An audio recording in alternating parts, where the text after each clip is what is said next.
Hello everyone. Today we will start with our topic Women Entrepreneurship in India. What is women entrepreneurship?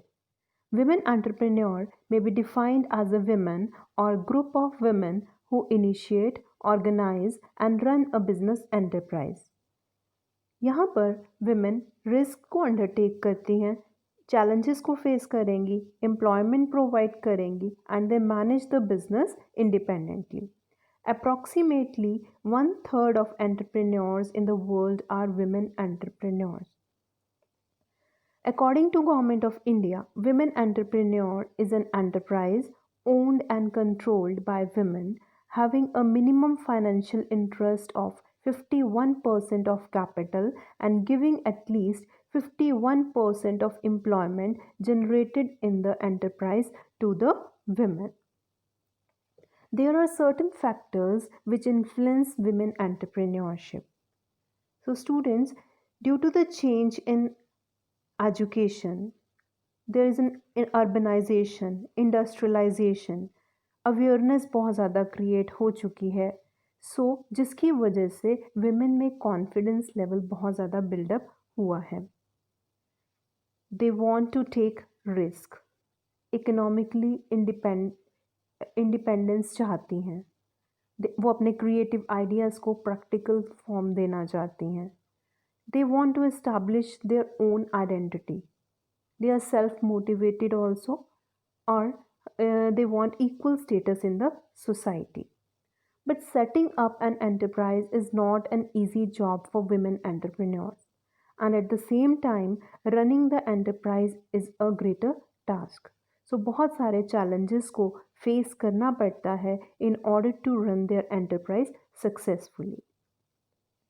There are certain constraints which are faced by women entrepreneurs in India.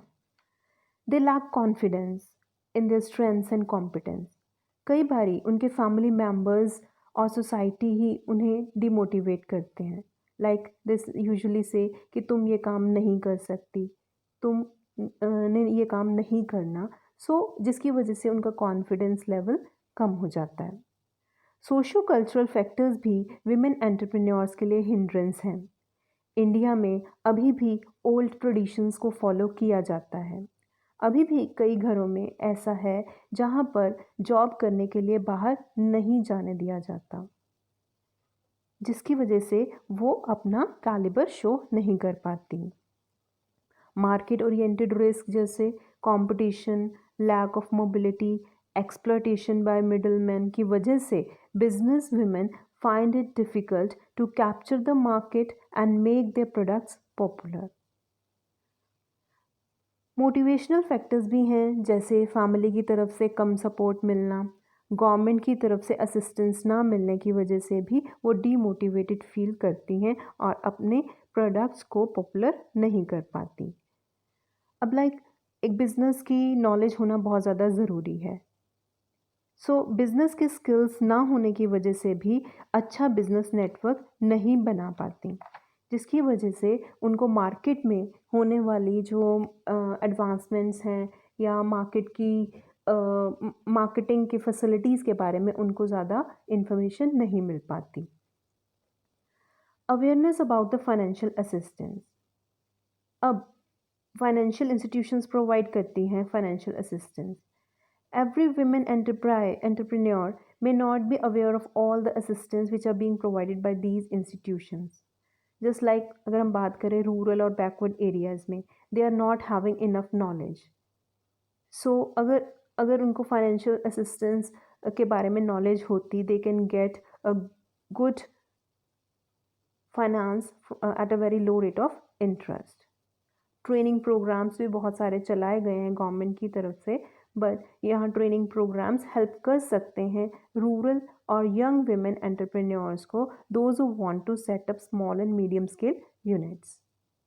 Resources को भी properly optimise करने में भी women entrepreneurs को problems face करनी पड़ती हैं. They often feel hesitate to cater their needs in the financial and the marketing areas.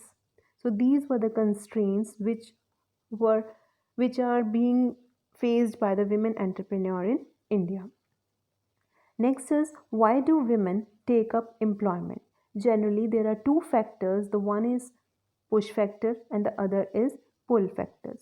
अब अगर एक फैमिली में किसी अर्निंग मेंबर की डेथ हो जाती है या उनकी इनकम में इतनी कमी हो जाती है, इनएडिक्वेट इनकम है फैमिली की, तो एक विमेन को पुश किया जाता है कि तुम्हें एम्प्लॉयमेंट लेनी है. It pushes her to take up the employment. The other factor is pull factor. अब विमेन का खुद का डिज़ायर, वो अपने फ्री टाइम को यूटिलाइज करना चाहती हैं, इकोनॉमिक इंडिपेंडेंस चाहती हैं, लिबर्टी चाहती हैं, जिसकी वजह से वो एम्प्लॉयमेंट को टेकअप करती हैं. Next are the categories of women entrepreneurs. अब विमेन एंटरप्रेन्योर्स को 3 कैटेगरीज में बेसिकली डिवाइड किया गया. The first category is of the daughters या wives of wealthy entrepreneurs. They have a sound financial background. These women are highly qualified, professional qualifications हैं उनके पास, तो वो एक टेक्निकल सेक्टर को ज्वाइन कर लेती हैं, एक वेल रिप्यूटेड एंटरप्रेन्योर बन सकती हैं. Second category is the women who are residing in the cities और टाउन्स. वो मेनली एस्टैब्लिश करती, उनके पास सफिशेंट नॉलेज होती है and they usually open kindergarten, creches, beauty parlours या हेल्थ क्लिनिक्स ओपन कर सकती हैं. Third category is of the illiterate women. They are financially weak and they usually join the family business such as agriculture, horticulture, animal husbandry, dairy fisheries, etc. अब women entrepreneurship India को जब अगर हम बात करते हैं कि अर्लियर डेज में, ट्रेडिशनल टाइम्स में, women were only जो women थी वो सिर्फ घरों में ही रहती थी, तो उनका मेन काम था किचन, किड्स एंड निटिंग. जैसे जैसे टाइम चेंज होता गया, अवेयरनेस बढ़ती गई, तो स्मॉल स्केल लेवल पर बिजनेस शुरू किया गया. That means papad making, pickle making, handlooms, इन सब बिजनेसेस में जो विमेन थी वो एंटर कर चुकी थी. पर with the change in time, education sector और ज़्यादा एडवांस होता गया, अवेयरनेस और ज़्यादा क्रिएट होती गई, तो women entered into the electricity, electronics, energy and engineering sector etcetera. Next are the problems which are being faced by the women entrepreneur. आज के टाइम में हम कह सकते हैं कि क्या क्या प्रॉब्लम्स फेस करनी पड़ रही हैं विमेन एंटरप्रेन्योर्स को. लाइक डुअल रोल प्ले करना पड़ रहा है at the work place and at the home place. They are just that उनको विमेन को नीचा ही समझा जाता है, उनको कमज़ोर समझा जाता है कि you can not do this work. उनको अवेयरनेस नहीं है गवर्नमेंट क्या क्या फैसिलिटीज़ प्रोवाइड कर रही हैं. They have to face a huge competition with the large scale units. उनको मार्केटिंग से रिलेटेड भी प्रॉब्लम्स फेस करनी पड़ती हैं. They cannot enter into the market on their own.